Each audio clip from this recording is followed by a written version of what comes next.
Hello and welcome to yet another South Korean college Scholastic Ability Test video.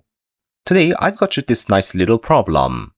It says for a real number a, let function f of a be the number of elements of the set having x as its elements such that ax squared plus 2a minus 2x minus a minus 2 equals 0 and x is a real number.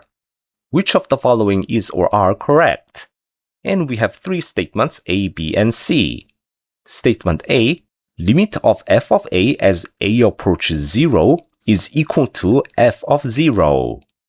Statement B, there are two real numbers C such that the limit of f of a as a approaches C from the right is different from the limit of f of a as a approaches C from the left.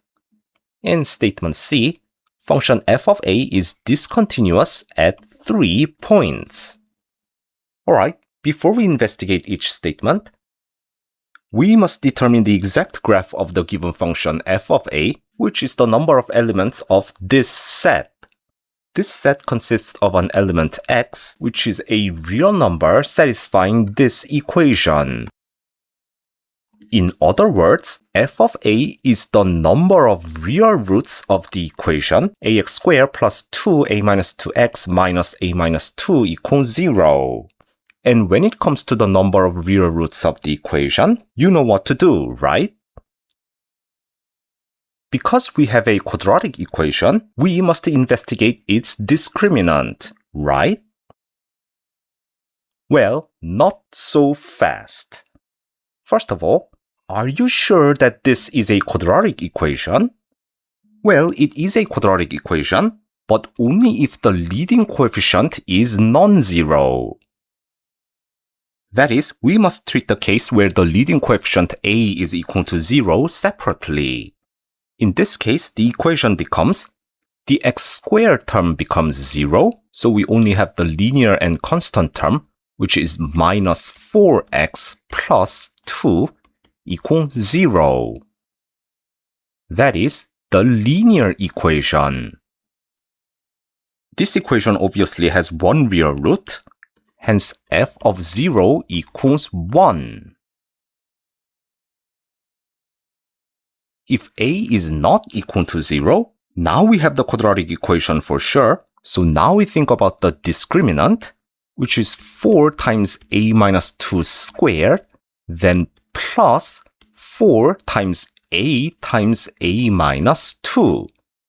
So we have 4a minus 2 as common, then we have additional a minus 2 here, then plus a. Notice that this part is 2a minus 2, hence 2 times a minus 1.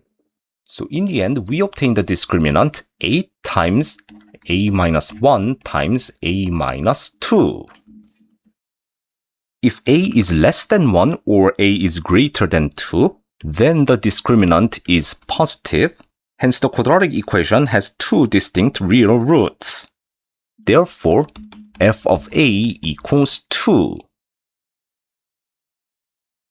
If a is equal to 1 or a is equal to 2, then the discriminant becomes 0, hence the quadratic equation has double root, that is, only one distinct real root.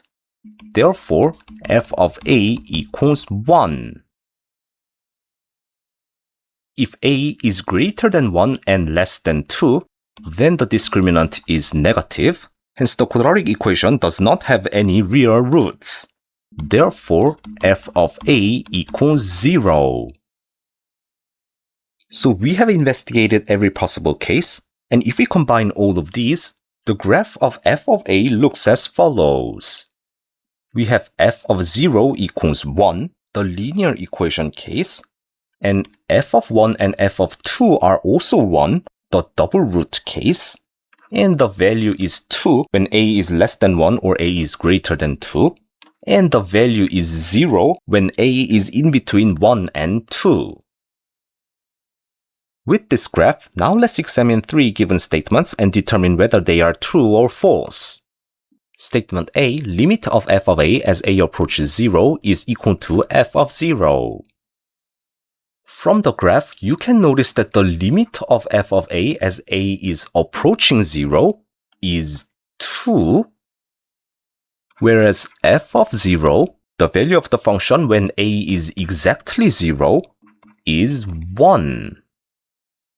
Therefore, these two values are not the same, meaning that statement A is false.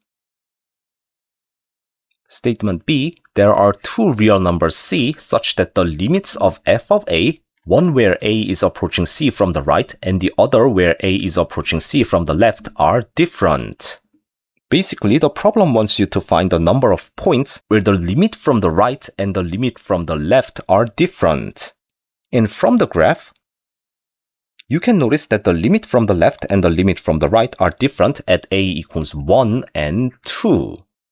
So there are indeed two real numbers C, which is 1 and 2, meaning that statement B is true. Finally, statement C, function f of a is discontinuous at 3 points. From the graph, you can easily find out that f of a is discontinuous at a equals 0, 1, and 2. So f of a is indeed discontinuous at 3 points, hence statement C is also true. Therefore, the correct statements are B and C, so the answer is 4. And that's all for today's video. Thank you all for watching. Please don't forget to hit that like and subscribe buttons if you enjoyed this video, and I will see you in another video.